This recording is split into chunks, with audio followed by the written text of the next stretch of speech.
information gathering only and will not result in direct decision making by the Board of Education at the committee meeting. I need my safety message, which I forgot to pull up on my email. Let me quick do that. My safety message is based on mowing safety. I was telling Superintendent Holzman that I mowed my lawn today, and I was thinking about this might be a good little safety message. You can tell I was not procrastinating this safety message at all. Wear proper footwear. Sandals in summer go together like peanut butter and chocolate, but not when you're running a push mower. So make sure you have appropriate closed-toed shoes. Be mindful of children. Driving or pushing a mower around the yard is not the place for young children. To show their parents how well they can help. Keep toddlers inside when mowing and don't let kids under 12 operate a push mower. My son just turned 12. Maybe he'll learn how to do that this year.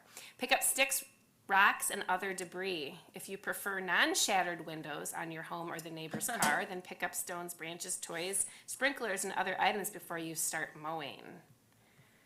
Don't mow over gravel. Never cross over a gravel path. I guess that would go with the sticks and the rocks.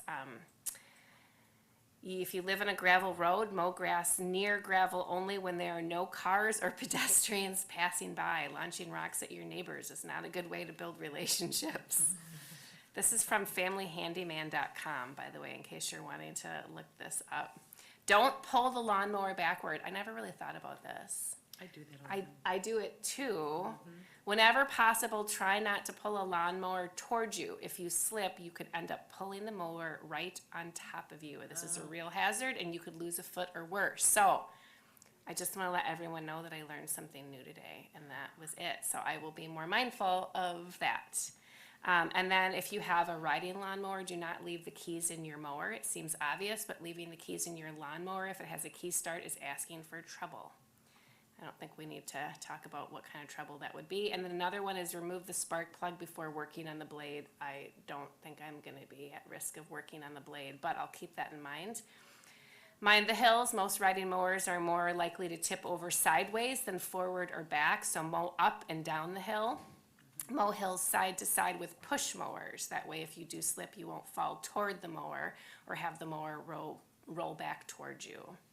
And then another one was wear eye and hearing protection, and then keep clear of moving blades. If the lawnmower blades are spinning, don't unclog the chute, adjust the wheel height, inspect the blades, or do anything that would bring your appendages in harm's way. The reasons are pretty obvious. So I hope you learned something new today from my safety message. I know I did. Moving on, I need a motion to adopt the June 3rd, 2024 agenda as presented. So moved. Second. All in favor? Aye. Aye. Thank you. And then moving forward, presentation of early literacy, Carrie Heidenreich. And I'm so glad I know how to say your name now. Last year, I learned it last year, but thank you so much.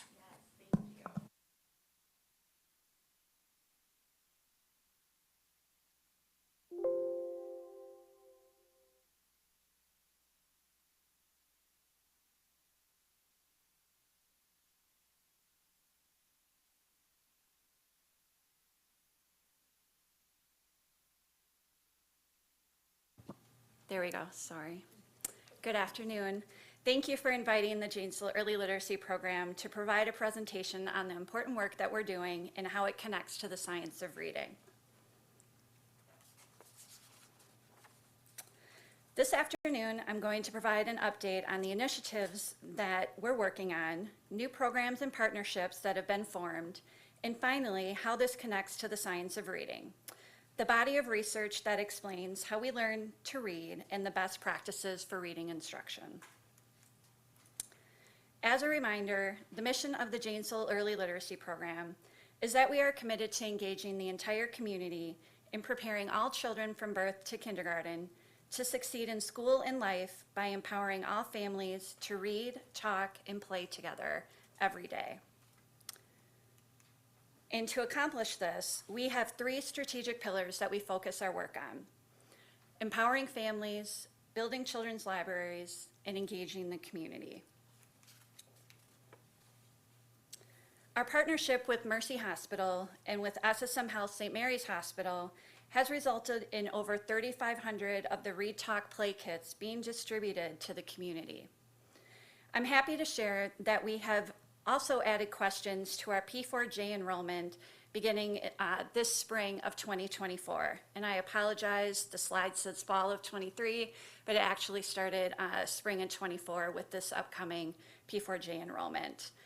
We are going to be collecting some qualitative data from families as they enroll in P4J, because we are getting to the 5-year anniversary of our Read Talk Play kits. So that first set of families that received one of the kits, their families are just now starting to enroll in P4J. So we're going to be asking them if their child was born in Janesville and if they recall receiving one of the Read Talk Play kits. And then the intention is that later on, we will look at some of the early literacy assessments that we get to see if there's any impact that we're seeing with the distribution of the Read Talk Play kits. So we also continue to collect qualitative data from the P4J enrollment on the Dolly Parton Imagination Library program. As you can see, of the 87% of families that responded to the questionnaire, 41% had a student participate in the program. And of those, 87% families increased the amount of time spent reading with their child, and 92% stated that their child's interest in reading had increased.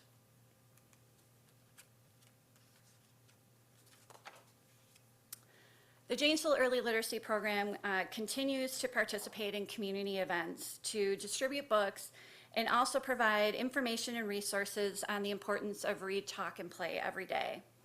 In 2023, we were able to distribute over 1,700 books to children in the community ages birth to 12 years old, and that was over double what we had done in 2022. In the 22-23 school year, we distributed over 6,600 books to just over 2,100 students that participated in the Seal a Smile program that is provided by HealthNet of Rock County to our elementary school students. We just finished our second year of the program, and I'll have the final numbers this summer. We provide 3 books to each student that participates. We also partner with HealthNet in their on-site dental clinic, and so far we've distributed 240 book bags to children that have been seen in the dental clinic. The Janesville Early Literacy Program is also a partner of the Basics Rock County. A component of the Basics is the Basics Insights text messaging program. This provides 2 free text messages a week to families with children from birth to the age of 5. The first text message that they receive is a developmental fact that is grounded in one of the 5 principles that's listed here on the slide. And the second text message is a fun, quick activity that they can do with the child to help reinforce that fact that they received earlier in the week. We also promote the Basics and Basics Insights at events, and by showing how you can incorporate the basics into everyday activities, such as going to the park. We have a few new things that we're going to be doing over this summer to empower families and engage the community in read, talk, and play every day. One of those partnerships is with the City of Janesville's Recreation Department to develop the first Early Learning Playground Challenge that will take place this summer. We are also partnering with the city on their pop-up play events at some of the selected parks each month, in partnership also with the State Line Community Foundation, to bring play opportunities for young children. These play opportunities will be grounded in those 5 basics principles. The Early Learning Playground Challenge will be geared towards families with children from birth to the age of 5 to help provide ways to interact while they're visiting parks throughout the city of Janesville. Each challenge is focused on one of those 5 principles of the basics. This is how the metal signs will look at the selected parks, and these will be placed on fence posts that are being installed by the city actually this week.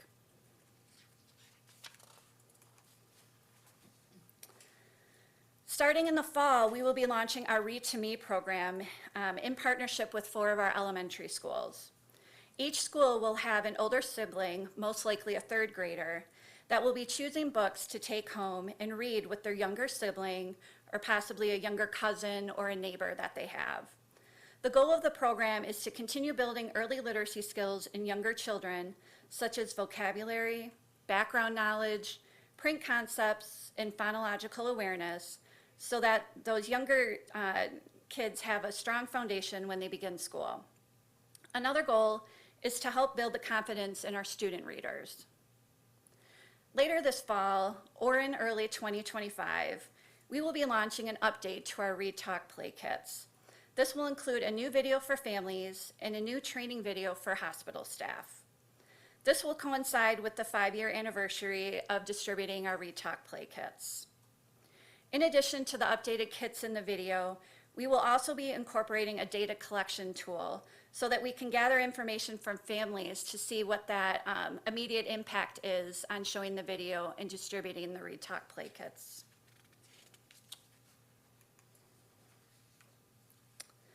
The Janesville Early Literacy Program is a member of the State Line Community Foundation's Literacy for Life Rudder Group, where we are focused on how we can connect all of our work to make a larger impact across both Beloit and Janesville. The Janesville Early Literacy Program will also soon be leading a new coalition that was initially started by the Rock County Public Health Department, the First 1,000 Days Coalition. In partnership with State Line Community Foundation, we will be co-chairing this First 1,000 Days Coalition to bring all community organizations in this critical space together to break down silos and to accelerate our impact. The Janesville Early Literacy Program is also a member of the planning team for the Rock County Community Baby Shower, which will be taking place later in September. All right, you may be asking why we're doing all this work in the early years. I'd like to begin to answer that question by sharing this brief video with you that was developed by the Center on the Developing Child out of Harvard Education.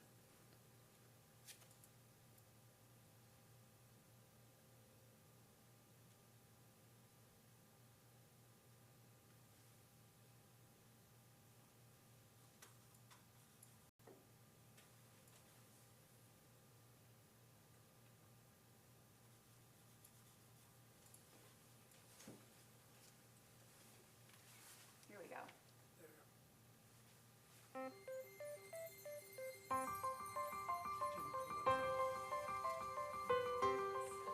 The key to forming strong brain architecture is what's known as serve and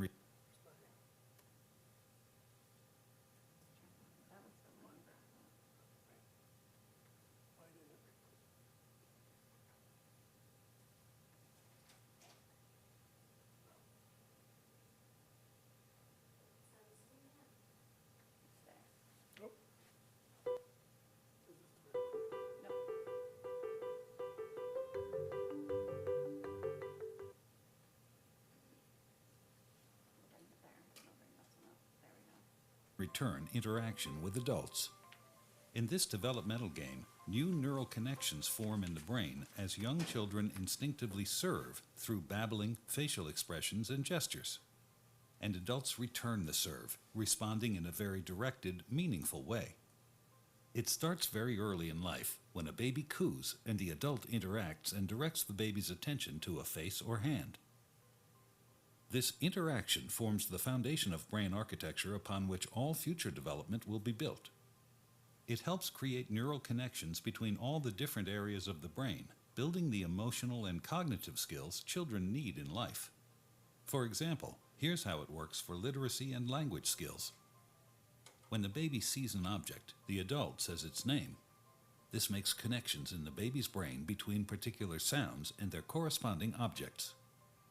Later, adults show young children that those objects and sounds can also be represented by marks on a page. With continued support from adults, children then learn how to decipher writing and eventually to write themselves. Each stage builds on what came before. Ensuring that children have adult caregivers who consistently engage in serve and return interaction, beginning in infancy, builds a foundation in the brain for all the learning, behavior, and health that follow.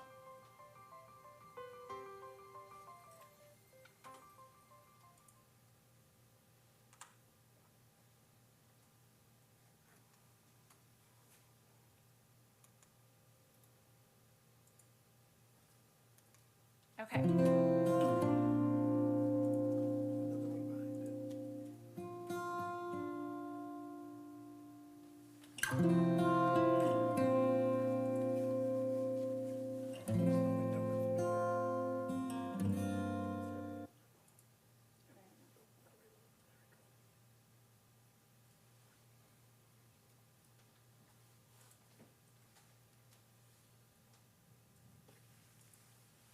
Okay.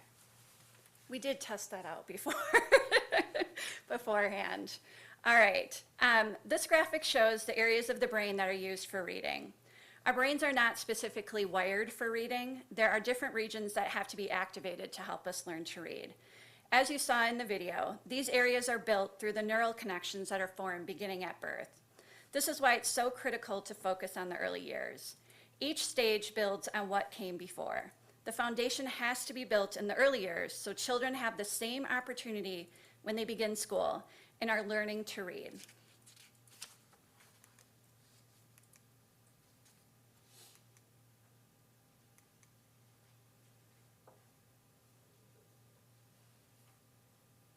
Thanks, Patrick. This next graphic shows the connection between Scarborough's reading rope and the early years.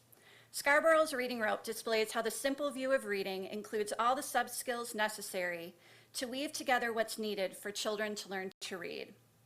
Vocabulary knowledge, background knowledge, verbal reasoning, and phonological awareness are all starting to be built in the earliest years of a child's life through conversational turns that adults have with children. This is the serve and return that was referenced in the video. I think some of you may have seen these data points before, but I think it's important to continue sharing these. As the previous slides have shown, early brain development builds the foundation for success in school. We know based on the evidence that the achievement or opportunity gap is present before the age of 2. It's hard to overcome the disparities that are well established at the start of school. This is why empowering families, building children's libraries, and engaging the community are important. To close, I want to share this quote with you from an article I came across recently by Dr. Susan Newman and Dr. Lily Wong Fillmore. When students learn to read in elementary school, they draw on their vocabulary and what they already know about the subject to make sense of the words on the page. For decades, research has shown that a preschool student's vocabulary size is a powerful predictor of their later academic success, and that background knowledge is a powerful factor in reading comprehension. This helps connect why the earliest years are a critical starting point and how it builds to preschool and then to learning to read. I want to take a moment to thank the school board for its commitment to the Janesville Early Literacy Program. I have met with community organizations and others across the state of Wisconsin and across the country who think it's wonderful that a school district is willing to support a program like ours. They are happy to learn that the Janesville School District understands the connection between the early years of a child's life and when that child begins kindergarten. Thank you. I have time to answer any questions if you have any. I just have more of a comment, but thank you very, very much. It's really great to see all the stuff that's going on. And so we're going to get some very interesting data because we're 5 years in where these kids are going to start, entering elementary school, and we'll be able to see perhaps the impact of all of this work. And I'm just wondering if you can or have plans to already come back at a certain point and just tell us what you found. Next year, I don't know if at the end of the year is appropriate or, at certain times during the year, or maybe as kids enter kindergarten. But I would really love to see what the data says. Yeah, I think it's probably going to be maybe a couple years yet before we really see some data, because we're just starting, when they started distributing the Retalk Play Kits, it was in late, I believe, my understanding, it was late 2019. Really, the bulk started in early 2020. So it's really probably going to be that cohort of 25, 26 that'll be the majority of student, if they were born here in Janesville, would have received one of those Retalk Play Kits. So we're just kind of at the starting point of starting to collect that. But then, yes, getting those early literacy assessments. I just want to echo, it was really nice to have the presentation and to loop back with us on the partnerships and all the things that you're doing, so I appreciate that. I know you're working on the data collection, and we won't have that, like you said, for a couple of years, but have you received any anecdotal feedback from either the Mercy Health? I also know that you partnered with SSM Health, so have you received any anecdotal from the nurses, from the families that have received the kits? I mean, that's, I think, sometimes just as important as the numbers. Yeah, I can actually, I'm going to go back. The slide that I showed with the Retalk Play Kits, there's a picture of a dad. It's hard to see. With it's his daughter that's 8 months old in that picture. And I actually was out to lunch, and my husband spotted him walking in with the Retalk Play Kit. And he's, because my back was to them, so he pointed it out to me right away because I have him trained. And with what Very I'm important, doing. very important. So he pointed it out to me right away, and I said, I've got to go over and say something. So he shared with me that they had their baby girl at SSM Health, and that they loved everything that was in there, and they retour all the time, and they use the Retalk Play, the tote bag, as like their diaper bag, so it's out. So it was just great to see that, and I've seen a couple others too, like over at Hedberg Library, people walking in and stuff with them too, but I don't want to be that person that's coming in. I'm talking to them. So yes, I have heard too from SSM Health. The way they distribute the Retalk Play Kits is they do about 90% of the distribution is done through their birthing classes. So when they take a tour of the birthing suites at the hospital, then they gather everyone in one of the meeting rooms. The only thing that they hand out at SSM Health, besides a sleeper for the babies, is the Retalk Play Kit. So the families they show the video to the families on the importance of the Retalk Play, and then distribute the tote bags. So, and then it's part of their checklist. So if families didn't do the birthing class, then they get the remainder of those families as part of the postpartum checkout process. And families are excited to get them. And so I've heard from some others too that have had their babies at Mercy that they're excited to get the contents of what's in the Retalk Play Kit with those board books and the baby rattle and the information. So that's been helpful. So I have been able to get just some feedback through the hospitals. I really do like the strategy, though, that SSM Health does with the birthing, because it really does make that kit the focus, as opposed to, I know you can't catch everyone, but when you're leaving the hospital with a baby, how do I bathe the baby again? What happens when they're crying? Blah, blah, blah, blah. That's not really your main focus, is the kit. So very happy to hear that that's the strategy they use, so that the parents can actually look through it and see what's in it before the baby actually arrives. So I like that. Yes, thank you. And that's one of the things, there's a working group that we have representation from both hospitals on the working group that's working on the updates. And that's one of my hopes, is that we can kind of make more of a cohesive distribution of how we're doing it, because Mercy only does it postpartum. And I actually I was there for a meeting and did kind of rounds with them as they were handing it out. And I think there's some room for improvement to get those distributed. Thank you. Yes.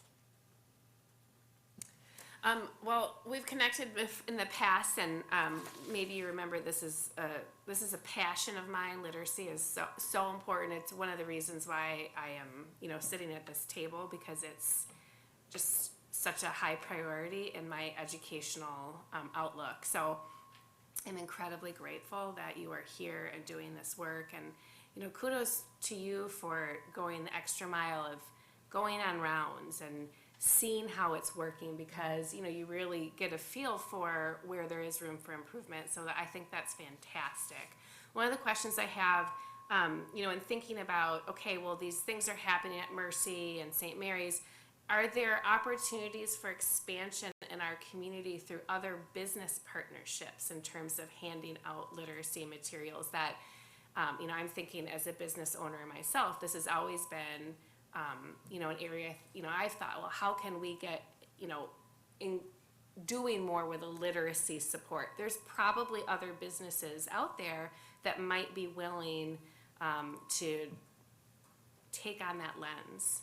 So just as a little seed to think about how maybe there might be other opportunities to expand. I don't know what that would be, but just to ask for, hey, would you be willing to distribute a book to your population of this age to this age? It might really have some great expansion opportunities. I don't know if you've thought about that, but anyway, I'm just sharing that because I think that could be really, really great. I like the idea of having an annual update, so you may just become a regular thing on our PPC calendar. Hope you don't mind, because we love hearing these updates.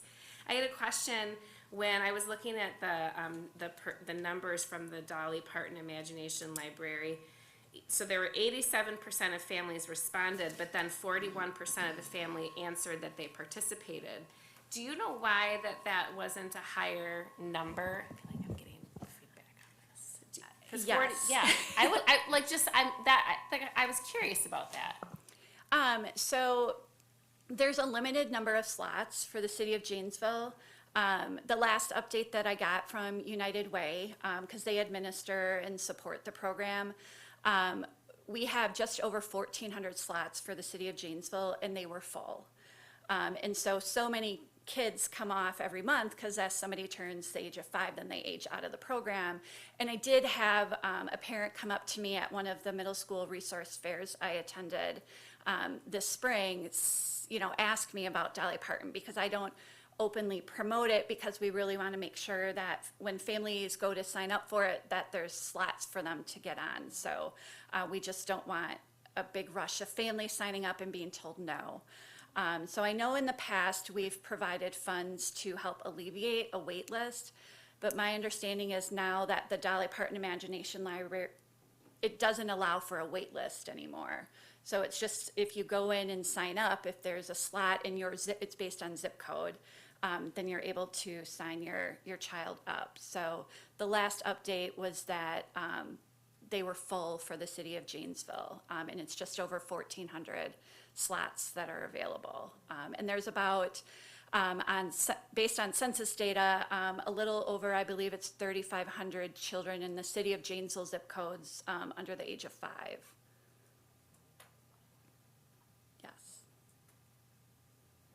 Yes, and just to comment on your comment with the businesses, yes, that is something I've been thinking about.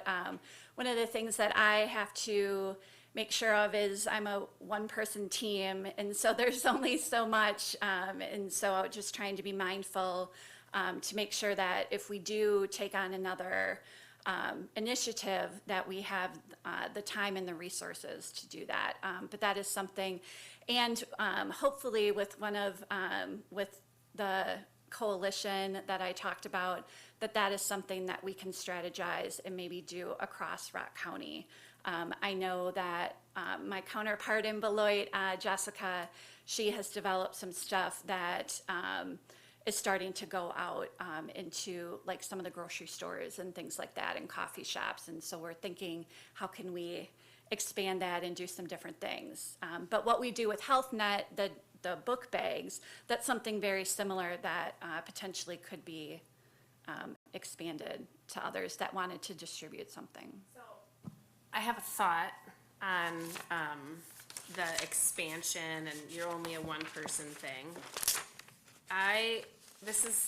These guys have heard this from me before, so they're gonna be like, oh, I know, this is not surprised that Liz is gonna say this, but I'm always looking for opportunities for our young adults who have interests in literacy and education to get real world experience on the job training.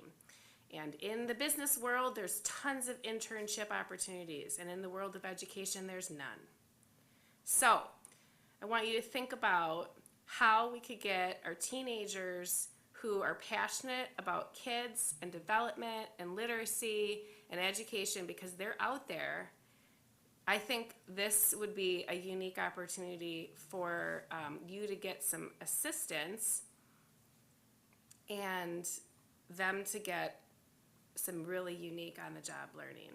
So just sharing that. I don't know how that would work. Sometimes there's more work involved in that in the beginning, but in terms of delivering and going out, I mean, I remember when I was a kid, some of these the park things that we talk about. I remember growing up in Janesville, and every neighborhood park had this park program, and there were camp counselors. Do you remember this? There were counselors there, and kids would go and play, and there were like teenagers who would interact with you. So I'm just remembering that and thinking how cool that was. And I mean, they do have some park programs now, but like in these little pop-up events, how cool it would be for there to be teenagers there to read with kids too. So, because I'm remembering those experiences for me, and they were really memorable in my neighborhood park, and they were just really cool. So that's my plug, and maybe that could get you a little, could multiply your efforts a little bit more. And then I'm curious what your background is. How did you get into this field of work? In like a 30-second pitch, tell us about that. Well, I spent a dozen years in higher education, so on the completely opposite end of the spectrum of education, and spent a lot of times talking about achievement gap and what we can do in higher ed to eliminate that. I was exposed to what they're doing for an early learning community in Pensacola, Florida, back in 2018, and that first opened my eyes to the work in the early brain development field. And to the work that was kind of starting to be done in Janesville as well. That was when I learned also about the Janesville Early Literacy Program at that time. And so when I decided to make a shift and wanted to do something that had more of an impact on the community, this is where I ended up. So my background is really in partnerships, strategic planning, those types of things, leadership transitions. And so I've learned a lot. I've taken the AIM Institute's training. I can't even remember what it was called now. I'm blanking on it, but did that, and that really just opened my eyes to all the work, and then reflecting on my own personal experience with raising my children. And the experience that they had in the school district. So, well, thank you so much. This was a wonderful presentation. I hope that all of our school board commissioners go back and watch it, because I think it's so valuable for us to understand the work that's going on in so many different capacities and ways through our district to support our goals. So thank you. yes, thank you for the opportunity. Yeah. Okay, everyone. Now we're moving on to some different reading updates, right? Dr. DeGraff? Presentation on Act 20, Reading Legislation and District Requirements.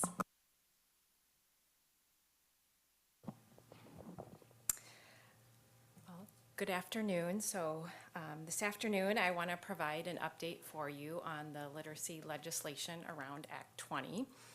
I'm sure some of you are familiar with it and know quite a bit about it, but I want to highlight some of the key components of Act 20 and talk a little bit about what does Act 20, what's the purpose of Act 20, a little bit about what are the requirements and expectations for districts across the state, how as a district are we aligning to the requirements of Act 20, and then what are our next steps. So, and as you can see from our early literacy presentation, you know, we're really trying to build that foundation for kids even before they start school to help them be, you know, early literacy ready when they when they come to us as kindergartners and in P4J. So a little bit about defining what is Act 20 and, you know, what is Act 20 all about. So it really provides that comprehensive update on literacy instruction in our state, and it's really designed to help improve reading and literacy outcomes for K-12 students. And Wisconsin schools, as a result of Act 20, are required to provide science-based reading instruction, literacy instruction, both at the universal and whole group level, as well as at the intervention and small group level. And so when we think about Act 20, what should that reading instruction really look like? What should reading instruction look like moving forward in Wisconsin, and what changes do we need to make? And what is the definition? What are the components in science-based reading instruction? So there are actually 9 components that you can see that are a part of Act 20 requirements. So within your curriculum and within your daily instruction, you should be providing explicit and systematic instruction in all 9 areas. And so it's not something we reference, it's not something, you know, we can pick and choose to do. All 9 of these components moving forward as part of Act 20 need to be explicitly taught in our K-3 classrooms. So as part of Act 20, again, beginning next year, there's no public school or even any of our charters or private schools that will be allowed to use what they call the 3 cueing systems in part of their curriculum when you're teaching students how to read and how to decode words. So when we talk about what are the 3 cueing systems, we look at, you know, meaning, semantic, and visual clues that we teach students. But when we're talking about the 3 cueing system, what that really means is if I'm working with a student and they're reading a text and they're struggling with a word, the 3 cueing system would tell you previously, skip the word and keep reading. We'll come back and see if we can figure it out. Or the other cueing system would say, look at the picture clue and see if you can figure out what the word is based on the picture clue. Or look at the beginning sound and tell me if you can guess the word. So or to decode words, and they're relying on picture clues. So those 3 strategies are prohibited, is the word that's used in Act 20, to be taught when students are decoding a word. They have to go directly to sounding the word out. So who makes up this Early Literacy Council that's a part of Act 20? That is 9 members. And so for that Council of Early Literacy, there were 3 individuals that were appointed by the state superintendent, 3 individuals appointed by the Speaker of the Assembly, and 3 appointed by the Senate Majority Leader, and they serve a 3-year term. So we'll talk about together what is that group of 9 members on that council, what decisions do they make around Act 20 and early literacy. So the Early Literacy Council, what they've spent the majority of their time doing in the beginning is determining what are curriculums that they would approve that provide science-based reading instruction and do not have the 3 cueing systems as a part of that curriculum. So the Early Literacy Council, based on their months of review that they did as a council, they selected 4 curriculums. DPI selected 10 that met all of the requirements. There is, so there's not agreement between DPI and the council. Those things never happen, right? So moving forward, though, they had a discussion again and said, no, we're staying with the 4 curriculums. But what that means really with the 4 that are approved is that if you adopt one of those 4 curriculums, the state will reimburse you 50% of the cost. So we have already adopted our curriculum, which we paid through ESSER funds. So as far as not being one of the 4, we're okay because we've already purchased and adopted our curriculum. But the next part is to ensure that our curriculum still meets the science of reading components, and I'll share about how we're doing that in just a minute. Another part of the Early Literacy Council is that they want to hire 64 literacy coaches across the state to support the implementation of the science-based reading instruction. Now as far as I know, they have not started that process, although there are updates weekly and monthly on the process towards implementation of Act 20. So they will look at those 64 coaches. Of course, there's over 400 districts in the state, so how are 64 coaches going to meet all the needs of those districts, or are they going to specifically focus those coaches on districts that may have a greater need? So once they've selected those coaches and they're working, they also have specific criteria that they cannot be used as a sub or any other duties when they are in a building, and that DPI oversees and trains all of those literacy coaches on the science of reading strategies. So also as part of the Early Literacy Council, so this is where with our Wonders curriculum, so if your district does not have one of the 4 curriculums approved by the Early Literacy Council, they have created a crosswalk tool. So each district is asked to use the crosswalk tool to provide evidence of each of the 9 components of the science of reading to show that their curriculum provides explicit instruction in each of those 9 areas. So DPI has already worked on one for Wonders because about 40% of the state adopted Wonders. So we've also are in the process, so we already have part of our crosswalk tool completed, and I'm going to be working with groups of grade level teachers this summer because I want the classroom teachers' feedback on where those things are explicitly taught in the curriculum. So we'll be working on that for 2 days in June. Also, the other aspect that the Early Literacy Council focuses on and what they will be selecting is a single statewide reading readiness screener that will be administered to all students in 4K through 3rd grade, beginning in the 24-25 school year.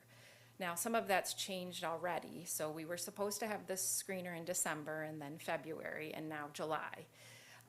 But they have said at this point, because they will have a final selection in July for the screener, that they won't require us to implement it in the fall because we won't have had time to train teachers prior to screening students in the fall. But they will look at using the screener mid-year in January.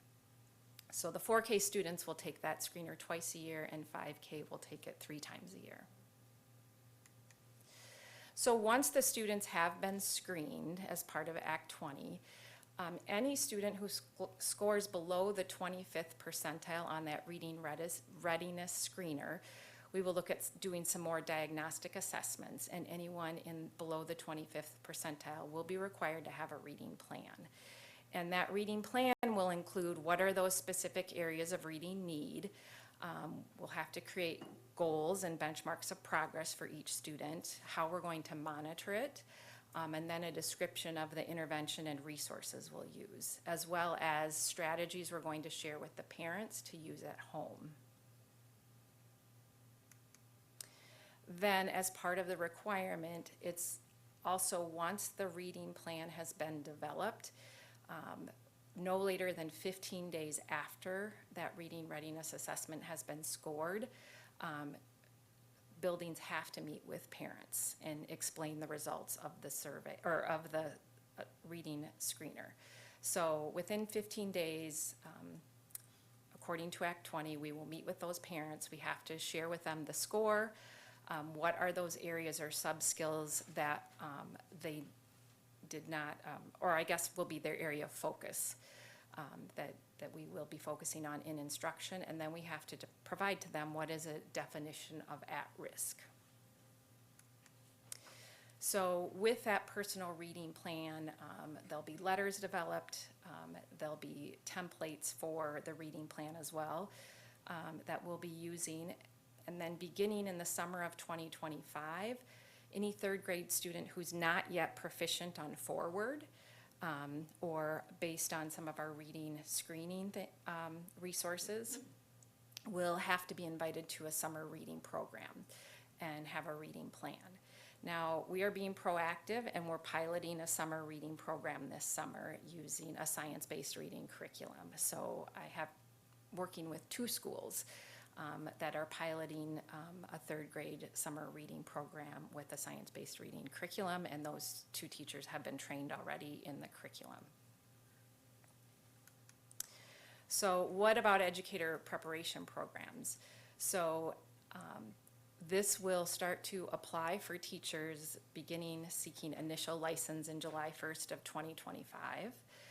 So they'll have to have science-based reading instruction training. And they will continue with that, and so they'll have to have that as a requirement in order to complete their licensure for teaching at the elementary level. So they'll be required to provide the training to any pre-service teachers by July of 2026.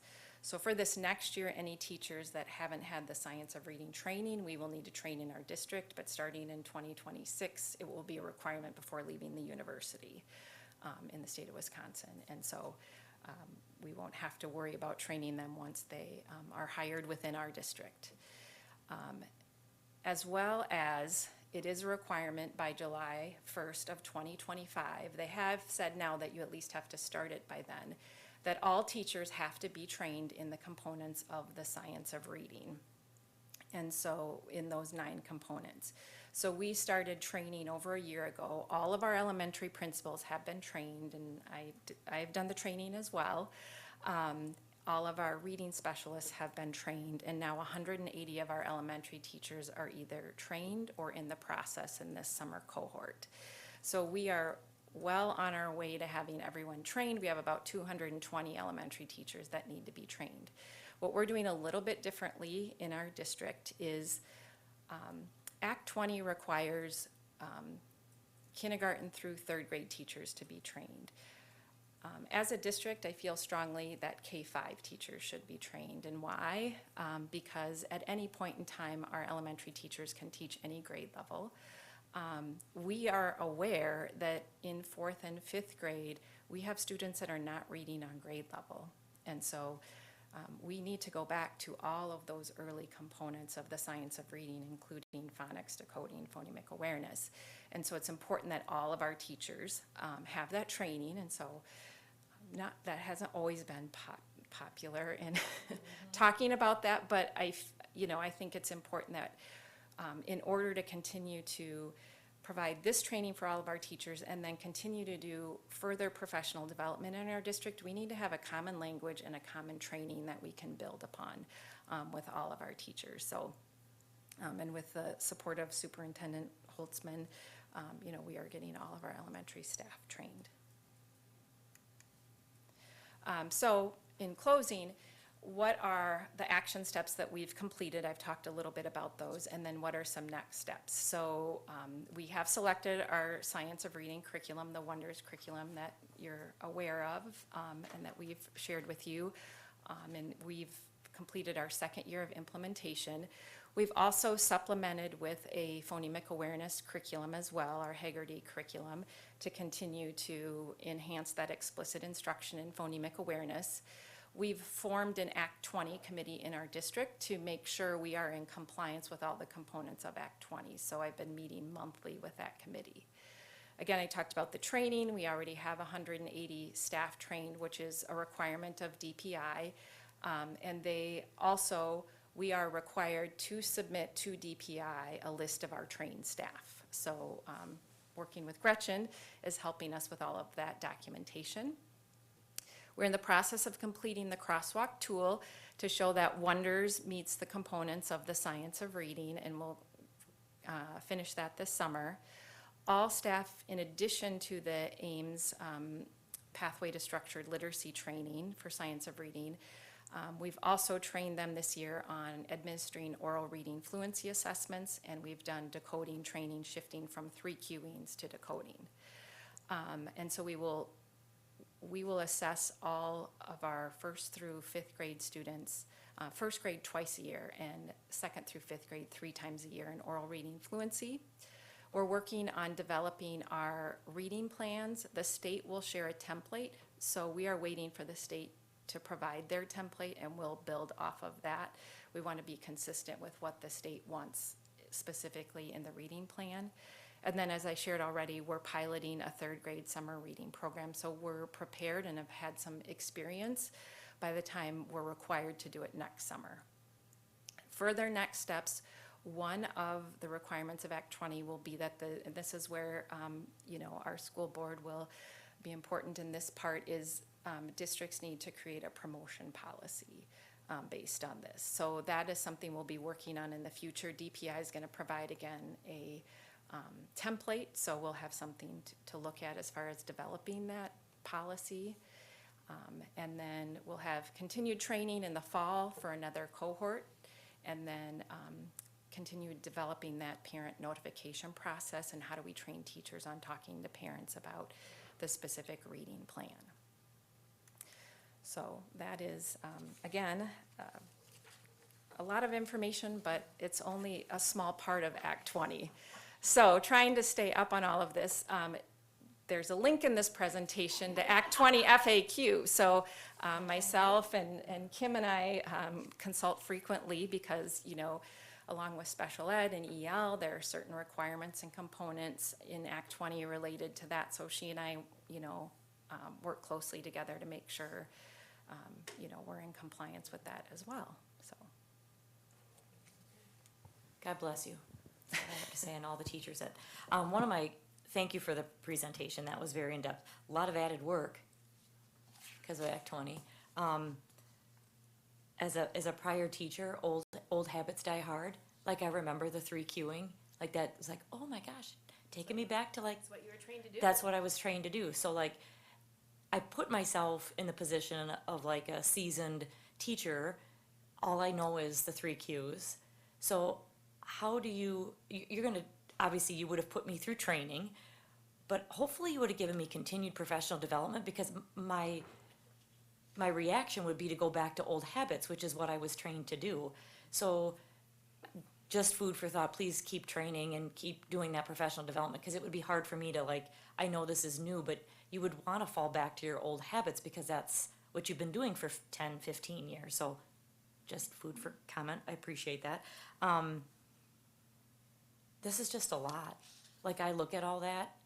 My other question or the thought that came to my mind when you did this is, thank goodness Wonders was one of the 10.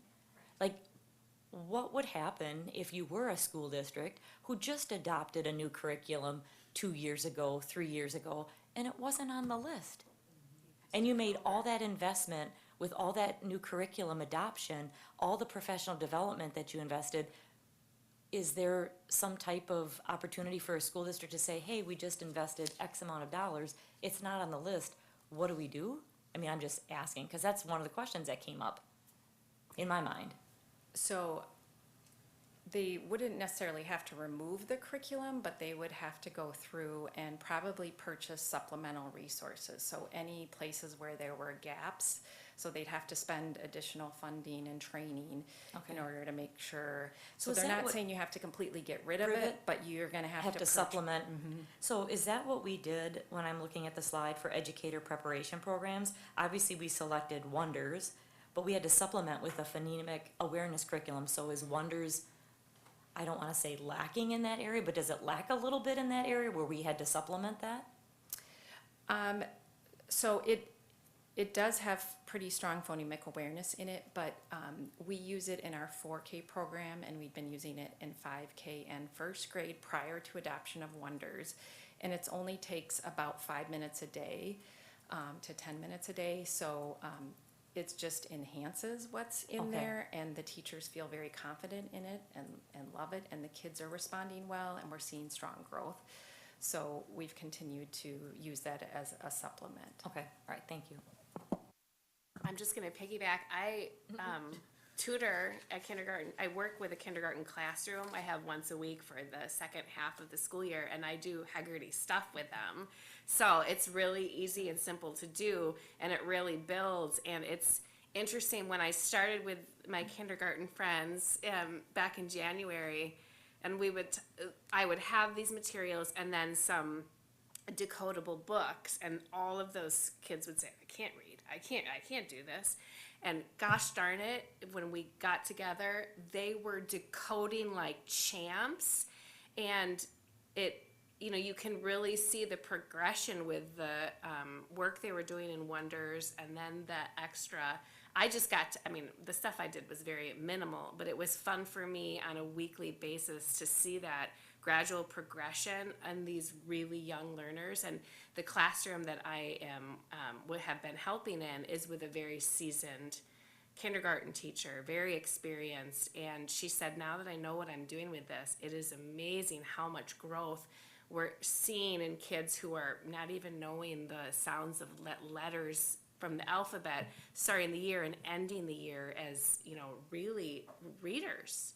It's quite something. And I just want to say kudos to Janesville and the work that you've been overseeing and everyone working on your team, because we adapted curriculum ahead of the stuff that the state was doing.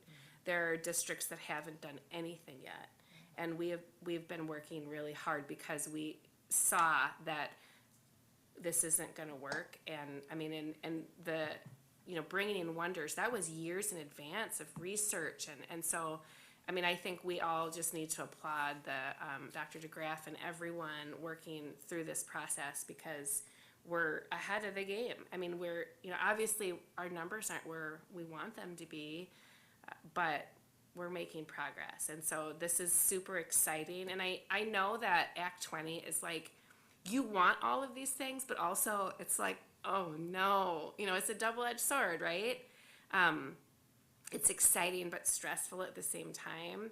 And so this has really added a lot to your plate. We've talked a lot about this, and it's just thank you for everything, because I feel excited to see in a couple of years where Janesville is going to be, because these things are already in place, like the summer program. That's fantastic. And we're not waiting until we have to. We're doing it in advance because we know we should do it. So I love it. One question before I give up, sorry. As I'm thinking about the parent communication piece, and I know how much language-based learning disorders are tied into all of this, particularly dyslexia, I'm sure there will be some wording that might indicate through those early screeners that your child is at risk for dyslexia. I know right now it's so hard for families to get access to screening. Wisconsin's a challenging state. I don't know if everyone realizes that. There are some states that the legislature is just different in terms of diagnostics, but Wisconsin's more challenging for families to get access to proper diagnosis to a learning disorder like dyslexia. So I'm wondering how we can help our families understand, boy, this is something we're seeing. Let's take action. We encourage you. This is what you need to do. Next steps. Can you talk just a little bit about that?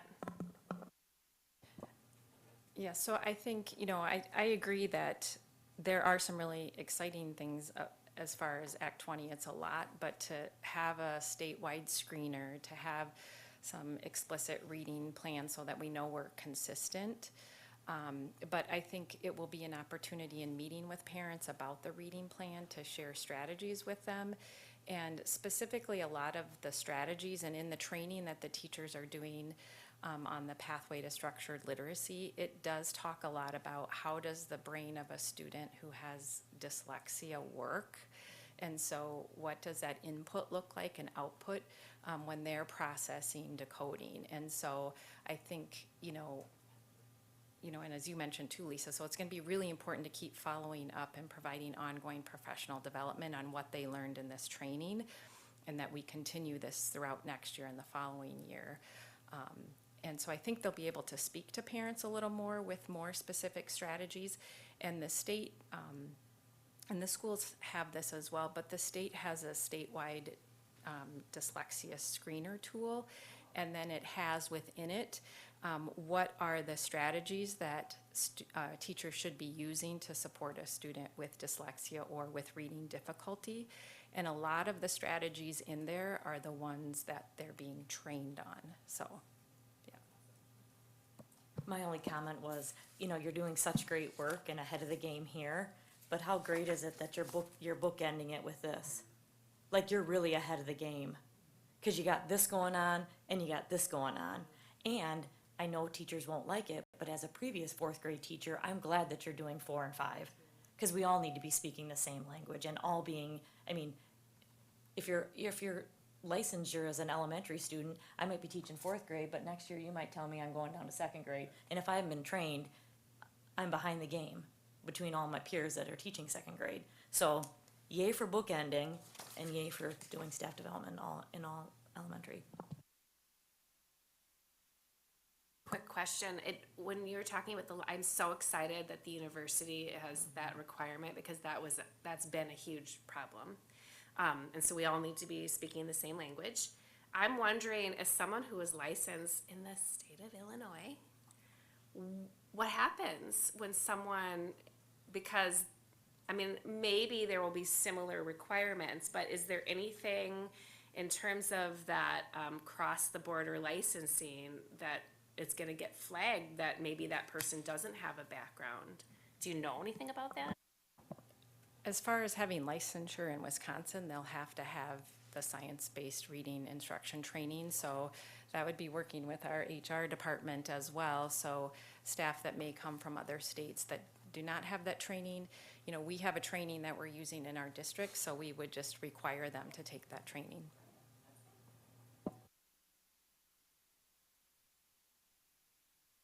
Thank you so much. I look forward to more updates down the road. It's a love language I speak. You need to leave. What time do you need to leave? I need to leave at just about 6 o'clock. Okay. All right. I think we're good.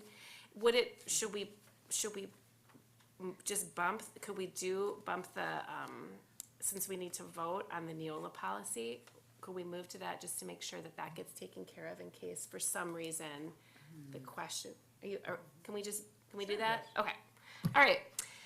Review Neola policy revision and consider moving to full board for adoption. There are a whole bunch. Do I need to read all of these? No. Okay. Do we have I moved that we move them to the full board. I'll second that. any questions? All in favor? Aye. Aye. All right, that gets moved to the full board. And we are now moving back to overview of current retirement benefits and potential retirement cliff changes, Scott Garner and Jamie Brown.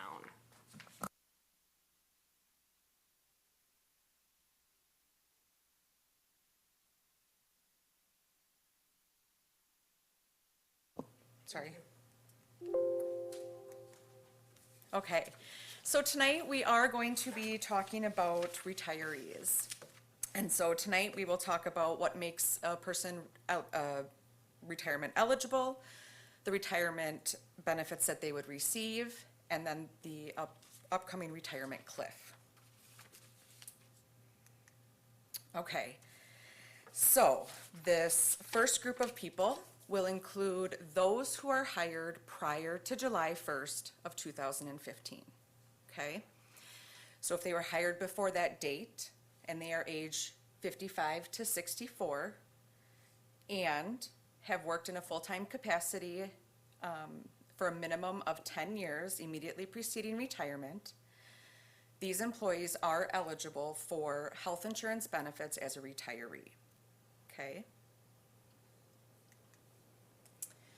This next slide explains the schedule of benefits. So you will see that June 30th of 2025, anybody who's eligible and retires prior to that will receive 36 months of insurance. In addition, they are allowed to use their banked time and convert that to purchase additional months of health insurance. And then as you can see on the chart, the next 10 years from 25 to 35, that amount does decrease by 12 months. And then the people who are eligible to retire between July 1st of 2035 to 2045 will receive 12 months. All three of these groups are able to convert their bank sick time to purchase additional months of health insurance. Okay, and so now we will talk about the banks a little bit. So there are two banks. There are prior to July 1st of 2015, and there is Bank 2, which is after July 1st of 2015. The before July 1 of 2015, again, we can convert that to purchase additional months of health insurance. Every 8 hours equals $147, and that amount is calculated out, and that can only be used to purchase additional months of health insurance, okay? So what we do at that point is the sum, say it would be $5,000 is what they had in their bank. And the plan that they were enrolled in was $1,000 a month. That person would be given 5 additional months of health insurance, okay? Then we look at Bank 2. Again, we convert that to additional months of health insurance. However, if by this time, by the 36 months that the employee receives, that was guaranteed by the board, and their bank is converted, the Bank 1 is converted, Bank 2 can be used to purchase insurance up to age 65, or if the person reaches age 65 and no longer needs additional months of insurance, they would receive a monetary payout in lieu of the insurance. Okay? Yes, it would go into a TSA, which is a tax sheltered annuity, which is very similar to a 403B.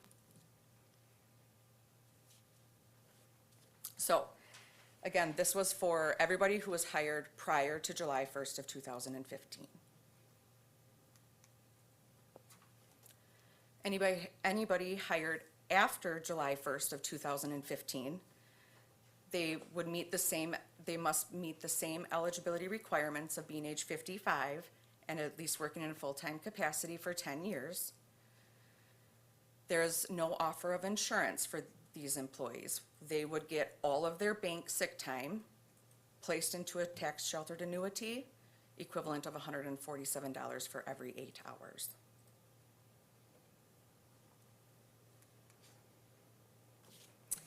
And then I just wanted to provide you with just kind of some of the retirement notes and things that we offer.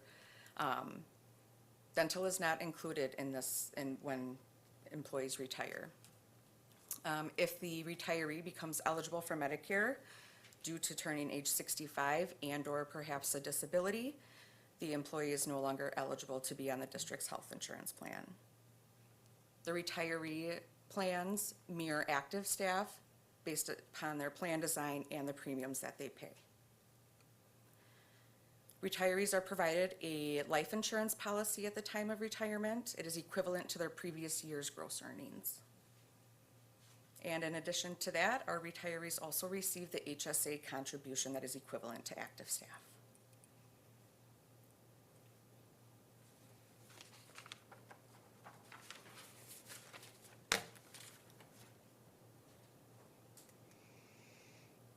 Okay, so this next part that we will touch on would be the retirement cliff. And so there is approximately 136, where our number is getting lower and lower as people are resigning and retiring this year. So we are at 136 of those who could retire by June 30th of 2025 to walk away with those 3 years of health insurance.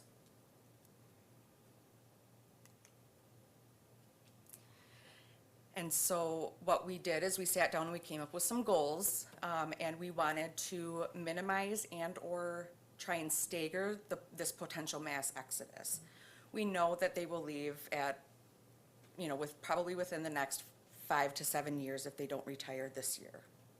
But if we can stagger that throughout those 5 to 7 years, based upon the hiring and the current market for teachers and staff, it would probably help us keep positions filled. So also we wanted to not pressure people to feel that they have to retire. We want them to not feel like they're losing something if they stay another year with us.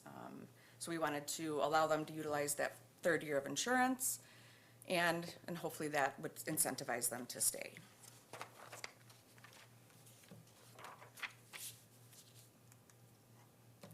So we have worked with, again, a consulting firm, Foster and Foster, and to help design a potential plan. And it would be specifically right now tailored to this group of people. And so as we go back and forth between ideas and, implementing things, we have to go and consult with legal counsel. And so we're kind of still going back and forth. We're doing our best to avoid things as discrimination. We just have to really be sure that we are remaining compliant if we're going to offer certain employees certain things. So, in addition, I met with some of the retirees. I put an email out to at least 2 in each category, whether it be certified, non-certified, and asked them to come in and meet with me. And I sat down with them and I talked to them about what would make you stay. In addition, I met with the JEA and also went over, some of their thoughts and what their options were. And so I'm just going to briefly touch on health reimbursement arrangement, also known as the HRA. And from what we can tell, this might look like one of our more favorable options to go. So I'm just going to give you some brief overview on what an HRA is, and then hopefully we'll be able to get all those nuances figured out between legal and the consulting firm. So HRAs are a health reimbursement arrangement. It is funded by the employer. The retiree would be able to reimburse themselves for health insurance premiums only. It is tax-free, and it's also portable. So no matter where they're purchasing their health insurance, they would be able to take it with them wherever they went. Okay? And so we bring this up just to kind of start getting thinking about the HRA to kind of get that out there for you. And so our next steps is we will continue to consult with the potential retirees. Some of them we're not able to get in this month. It's busy in the building. So there are a couple more meetings coming up in June. Continue to consult with the JEA. We will still increase our recruitment efforts, make sure the School District of Janesville name is out there. And our goal is to present our final alternate plan in August.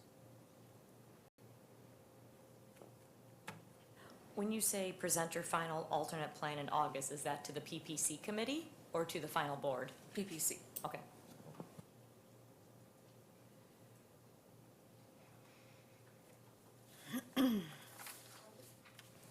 Okay, so I'm just a little confused. The lights just flickered.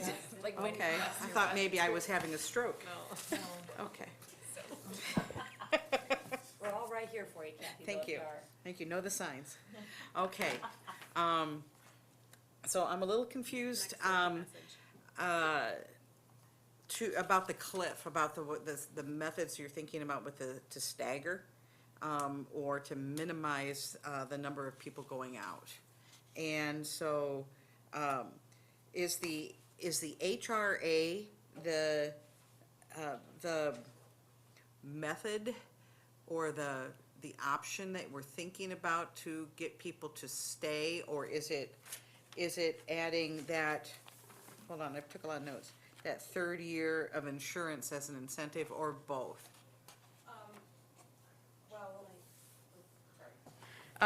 It's kind of a mixture of both. So we have just been looking at alternating plans where maybe we put what the district would contribute into an HRA in that 3rd year. Okay. So what we're thinking, I'm not saying that there's anything definitive Okay, yet. thank you. Okay. So what we're thinking is that 3rd year would be the HRA? Mm-hmm. Okay. And that we just sort of fund it's like an account, right? An account, yes. And then they would use what we put in there if they stay for a 3rd year of insurance, because they would be only eligible for 2 years. Based on our contract or our plan. And so we give them that 3rd year that they would have lost if they had left, but we create this account to fund it, and they just pay for their insurance that way. They would, I believe generally, they would have to pay it first, and then they submit receipts and be reimbursed for it Okay. that way. Okay, okay. Okay, and this comes from the, I'm sorry, did you say you found a consultant, or you're working with a consultant on it, or? Yes, Foster and Foster. Okay, and this is sort of the plan that they've come up with? Yeah, and we didn't want to pressure people to have to leave. And with talking with the retirees, some of them were like, I'm done, I'm retiring. And some of them were like, I don't want to leave, but I feel like I have to because of that 1 year of insurance. Sure. And, we don't want them to feel pressured to leave. We just don't.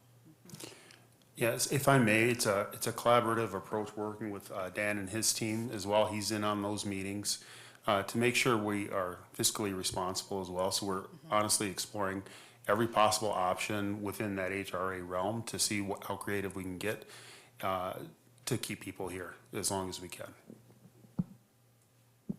Follow-up, and maybe we don't know the answer to this, but, so this year, after this year, they're down to 2 years of insurance, and then 1 after that, so this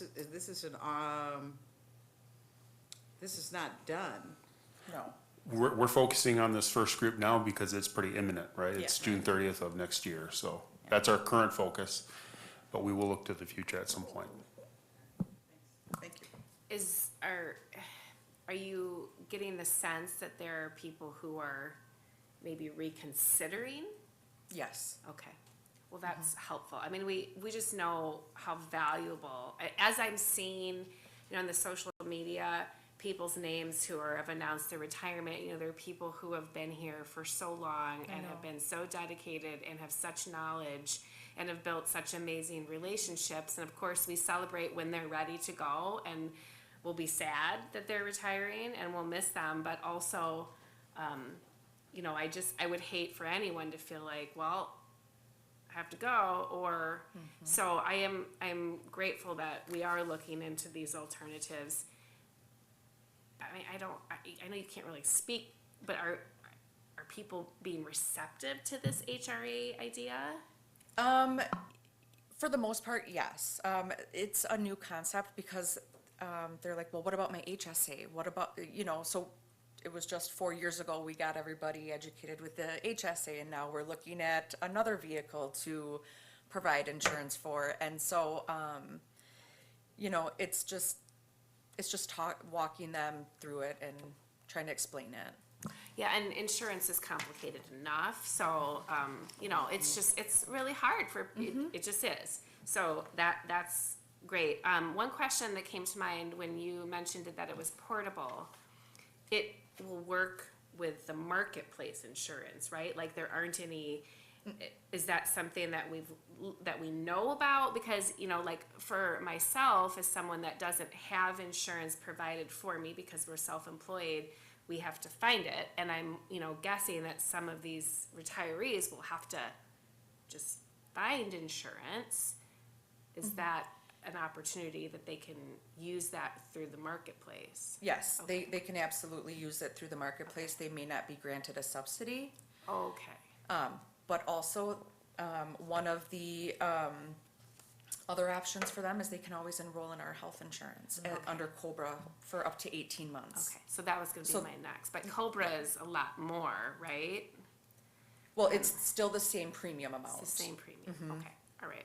So I know Cobra, like when you have left a job, that is very expensive, Yes, so.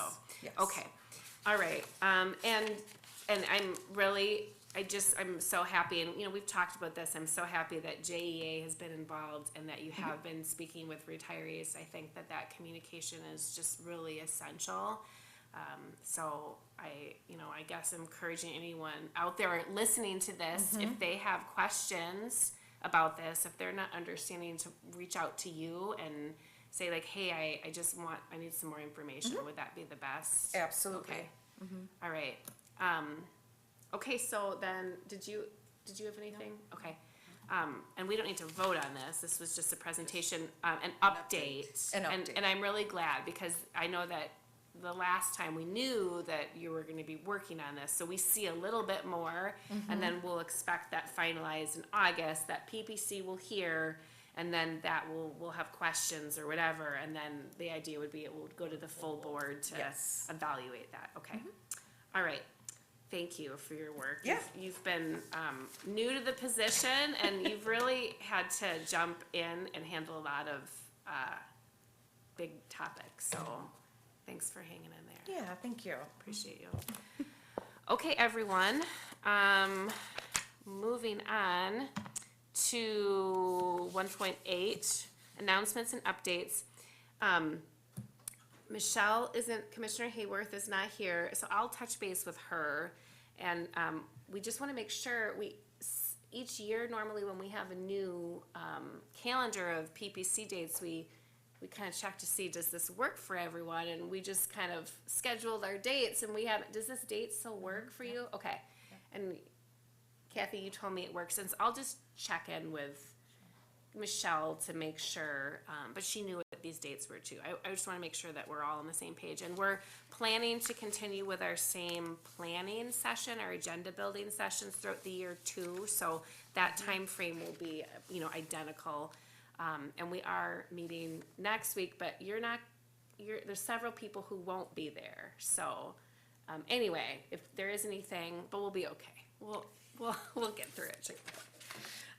If there is anything that, we need to be thinking about, we will not have PPC in July. So we'll be missing all of you in July, and we'll see you again in August. But if there's anything we need to be talking about, just reach out, okay? All right. Thanks, everyone. It has been wonderful. Thank you.